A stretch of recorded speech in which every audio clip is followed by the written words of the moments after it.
folks, it's Jim, Old Coot Camper, coming to you from my backyard. Show you the comfort of my backyard here on a glorious day in June here in Wisconsin. Boy, we've had some really rough weather. Wet and cold. In fact, I know you're all wondering why I'm sitting here doing a camping video and not camping, and that is because out of my 4 planned camping trips, 2 of them got canceled because of weather and not because of rain. I'm perfectly happy camping in the rain, especially since I have a camper. No, canceled because of snow in April here in Wisconsin, a little bit unusual.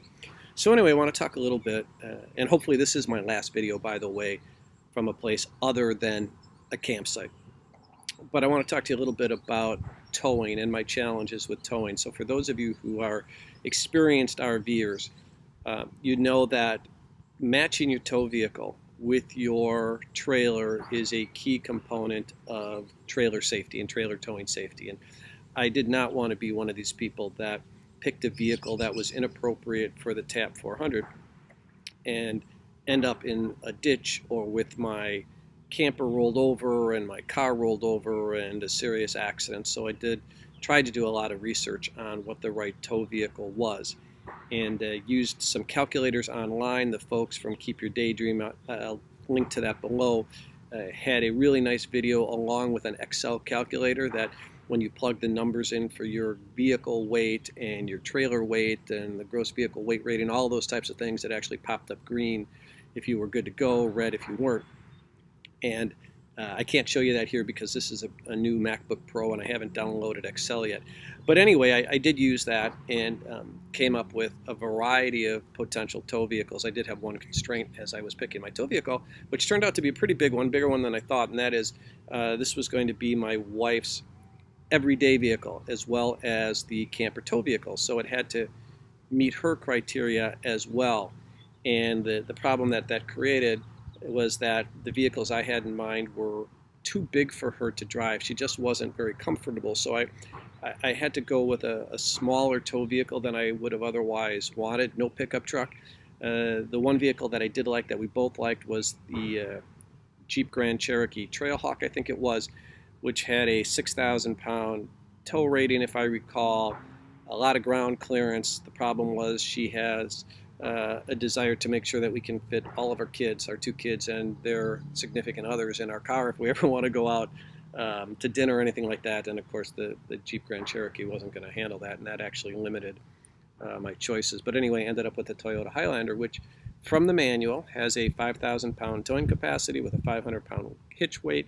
I did check with my dealer before purchasing that, and they also said that, yeah, good to go, get the Highlander, you'll have no problem pulling the TAP 400. Well, that's not really the case. In fact, I did have trouble towing the TAP 400, and the reason I had trouble is after I got home with this thing, after the dealer hitched me up, said, "Hey, take off, man.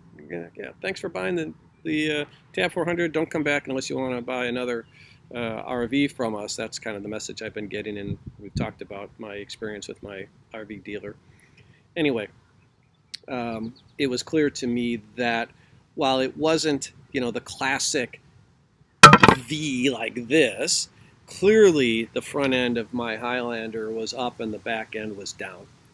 And that, as I was towing this home, which I have very little experience towing, I could feel that car bouncing around, especially on the back end every time I went over a bump, and it just didn't feel right to me. So I called up my hitch guy, and he said, bring it on down, Jim, we'll take a look at it. So I brought the TAP 400 to him, hitched up to the Highlander, and he's walking around and he's shaking his head. I can hear him, grunts and groans, and he's got his tape measure and all this kind of stuff, and basically said, yeah, your front end is too high compared to your low end. That means you have less control. It's a dangerous situation. We have to fix that. And concluded that I needed a weight distribution hitch, which is a apparatus through the combination of bars or chains or some type of leverage and angles, actually pushes the front end of your car down as you're towing, so you get a nice even distribution of weight, hence the name of the hitch, the weight distribution hitch. So you're flat from the front of your car to the back of the trailer. And So we determined that that was the route we were going to go.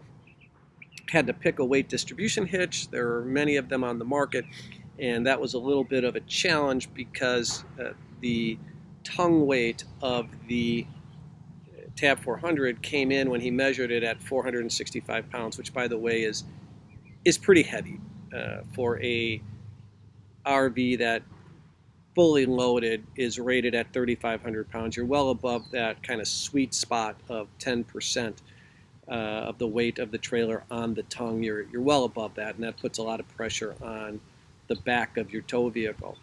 And quite frankly, the Highlander, I don't care what it's rated for, it's really not ready for that amount of weight. And the other thing is these weight distribution hitches tend to come in sizes. So, 400 pounds, 600 pounds, 800 pounds. And because the weight of the tongue on the Tab 400 was 465 pounds, you really needed to go up, or I needed to go up to the next weight category and get a hitch that was capable of handling 600 pounds because the 400-pound hitch wasn't large enough. Problem with that is these hitches are heavy.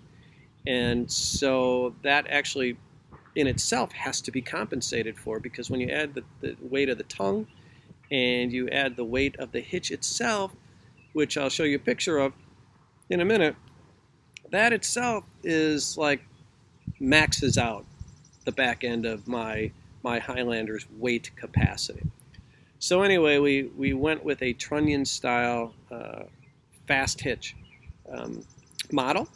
And the reason that we went with the trunnion style is because that also is a built-in sway control bar, which is really nice. I've seen a lot of videos on trailers going down the road like this. Didn't want that to happen.